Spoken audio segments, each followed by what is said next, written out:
My phone করে বলে, বিটিনি বলছি কাল তো ঈদ, আর ল্যাচার সময় তো নিয়ে আসতে হবে নাকি। এবার মায়ের মুখে এই কথা শুনে আমি তো একটু অবাক হয়ে যাই, কারণ আমি এদিকে ভেবেছি আব্বু ল্যাচার সময় নিয়ে আসবে, আর আব্বু ওদিকে ভেবেছে হয়তো আমিই নিয়ে আসবো। যাই হোক না কেন, তারপর বাজারে যেহেতু আমিই ছিলাম, তাই দোকান থেকে ল্যাচার সেমইটা কিনে নিই। তবে আগের বছর আমাকে একটা ভাই কমেন্টে বলেছিল, আরে দিদি ভাই এটাকে ল্যাচা বলে না লাচ্চা বলে, আর ওটাকে সেমুই না সেওয়াই বলে। এবার সেই মুহূর্তে আমি ভাইকে কি বলবো ঠিক বুঝে উঠতে পারছিলাম না। আসলে কি বলতো, আমি ছোট্ট থেকে ল্যাচা আর সেমুই বলে আসছি। এবার এটা হয়তো ভুল, কিন্তু কি আর করবো বলো, এটাই অভ্যাস হয়ে গেছে।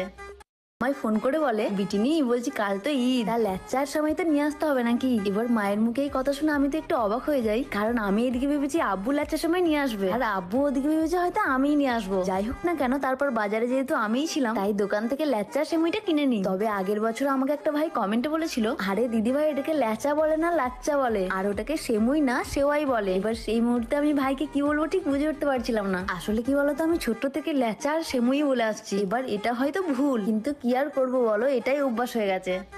মাই ফোন করে বলে, বিটিনি বলছি কাল তো ঈদ, আর ল্যাচার সময় তো নিয়ে আসতে হবে নাকি। এবার মায়ের মুখে এই কথা শুনে আমি তো একটু অবাক হয়ে যাই, কারণ আমি এদিকে ভেবেছি আব্বু ল্যাচার সময় নিয়ে আসবে, আর আব্বু ওদিকে ভেবেছে হয়তো আমিই নিয়ে আসবো। যাই হোক না কেন, তারপর বাজারে যেহেতু আমিই ছিলাম, তাই দোকান থেকে ল্যাচার সেমইটা কিনে নিই। তবে আগের বছর আমাকে একটা ভাই কমেন্টে বলেছিল, আরে দিদি ভাই এটাকে ল্যাচা বলে না লাচ্চা বলে, আর ওটাকে সেমুই না সেওয়াই বলে। এবার সেই মুহূর্তে আমি ভাইকে কি বলবো ঠিক বুঝে উঠতে পারছিলাম না। আসলে কি বলতো, আমি ছোট্ট থেকে ল্যাচা আর সেমুই বলে আসছি। এবার এটা হয়তো ভুল, কিন্তু কি আর করবো বলো, এটাই অভ্যাস হয়ে গেছে।